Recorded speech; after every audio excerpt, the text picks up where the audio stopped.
Welcome ladies and gents, how are you doing? It's time for another example, Exhibit 2593 of the UK being an apartheid state with an overtly unfair two-tier legal system presided over by a raving lunatic by the name of Two-Tier, Kia, or Farmer Harmer Starmer, as he's increasingly being known as well. And as usual, the news, I use the term very loosely, is provided by the world's worst state-funded propaganda outfit, broadcaster. I was sacked by my new bosses for being a regular at Alan's world-famous snack bar by Johnny Humphreys. Yeah, of course you were, love. Yeah, of course you were. I'll cover the story in full, of course, but the real highlight of it is right here, and I swear I'm not making this up for clickbait. You know, this is the hook to get you in and read it with me. But I swear to God, this is the sum total of all the evidence provided in the story, all right? I just had a feeling because I was the only person of colour there, she said. Well, that's them banker right, isn't it?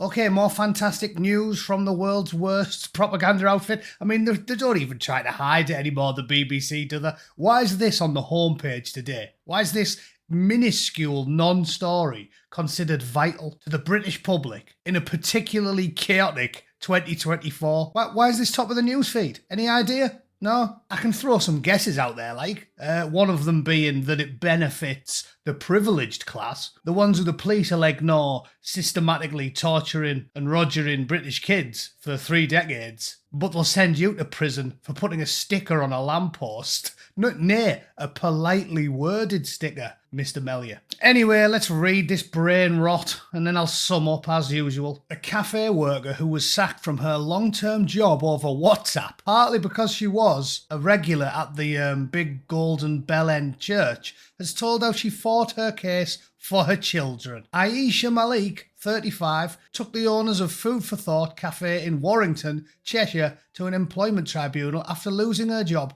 in April 2023. Miss Malik had worked at the Great Sankey Cafe since 2013 before it was taken over by new owners Przemielia Pierre and Zbigniew Zari. I could say that last one. In February 2023. Yeah, you know what this sounds suspiciously like? This sounds suspiciously like foreigners arguing with foreigners. What's that got to do with me? Or you?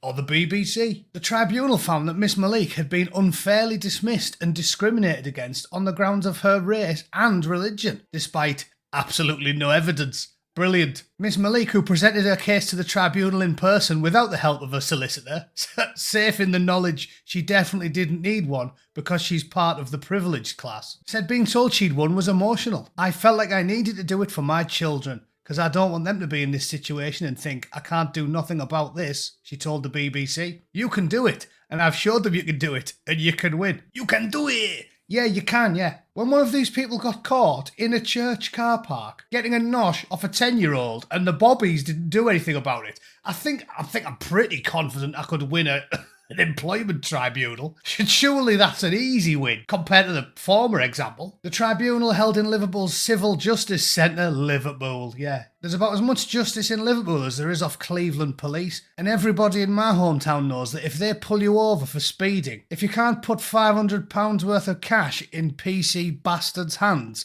you'll end the night getting waterboarded. She'd asked her bosses about wrongly deducted sums from her wages in a misunderstanding about tax, an issue that affected several members of staff at the cafe. And a couple of days later, they took me off the rota, and I was like, what's going on? Okay, so you complained about something which affected all the other members of staff, so you weren't targeted for that mistake that happened in your pay, and then you whinged about it, and maybe for that reason they did wrongfully take you off the rota. But at what point did you decide, or they decide, or did anyone care about the fact that you like praying via the medium of a rug? What's that got to do with anything? Is there any evidence for that? When Ms. Malik questioned why she was not on the rota, she received a message on the work WhatsApp chat from Mr. Paliga referring to her resignation. When she said she'd not resigned, she was told she would be given reasons for her termination in writing, which never arrived. She said, "It was horrible. It was scary because I didn't know what I was going to do. My heart just sank." She told her story to a staff member at the Citizens Advice Bureau, who doubtless went above and beyond because of her religious beliefs, and then they helped her launch legal proceedings. In a written ruling, employment judge Jane Aspinall said she's a single mother trying to provide for a family. She was immediately afraid as to how she'd pay her bills and how she'd cope without a job, and she had anxiety and felt overwhelmed by fear. Christ on a bike, what is she going over the top in no man's land? All this talk of fear and anxiety. I didn't feel this anxious when a Taliban fighter was clawing at my jugular with his dirty, broken fingernails. What are you talking about? Fear and anxiety. Losing your job. Minimum wage job. You could probably get one of equivalent pay the same day. You can walk next door, knock on the door and say, "Gives a job," and they'll give you one. What are you talking about? Endless fear and anxiety. Have you never been laid off before? No? Not that big of a deal, you know, if you're a normal person. Things became more upsetting for Miss Malik when it dawned on her that another staff member who'd complained, a British woman, had not been sacked. I had a feeling, because I was the only person of colour there. I don't know how to express it. It really affects me still. That sentence would only make sense if she said, "It really affects me still because they fingered me." Then there might be some reason for this ridiculous, emotionally incontinent, unending whinge about being traumatised. You lost your job. It happens. And I still haven't seen any evidence that the reason they sacked you is because they don't like the way you pray. In court, Mr. Paglia and Mr. Zari argued they suspected she was stealing, but Judge Aspinall said that was a fabrication. She also noted the two respondents had not advanced any argument against the claim they had treated her unfavourably. A further hearing will take place to determine what compensation she's due. Food for Thought did not respond to any request for comment. And that's it. That's the end of the story. No evidence at all. In the UK, you are guilty until somehow you prove your innocence when you're dealing with one of these people, because there's no evidence there at all. It sounds like the two blokes that sacked her might be a little bit dodgy. Sounds like she complained quite vociferously, so they sacked her, which is out of order. But at no point ever did anyone mention it was because she was a worshipper in those funny looking churches with the big gold bell ends on top. And that never came up once, and it sounds to me like those two blokes are a bit thick and probably wouldn't even know the difference between one place of worship and another. It's completely preposterous, and she didn't offer up any evidence, but she wins anyway and she gets compo anyway.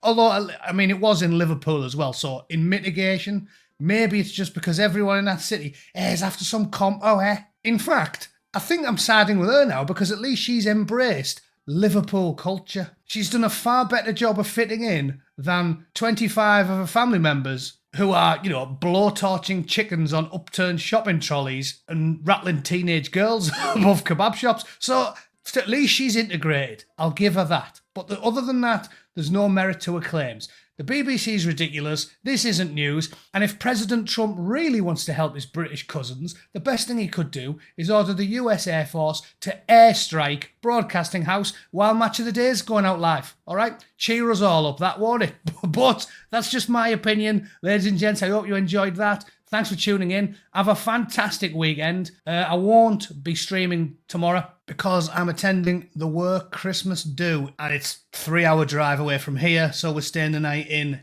LA. At least I'll doubtless have some stories about being harassed by tramps, specifically the ones who drag a shit-covered rag across your windscreen while you're sat at the traffic lights and then demand money for the privilege. So that'll be interesting. I might do one on Sunday. Alright, other than that, I've got nothing else for you. Please like and share the video if you can be bothered, and I'll see you all very shortly. Have a great weekend. Toodle pip. Cheers.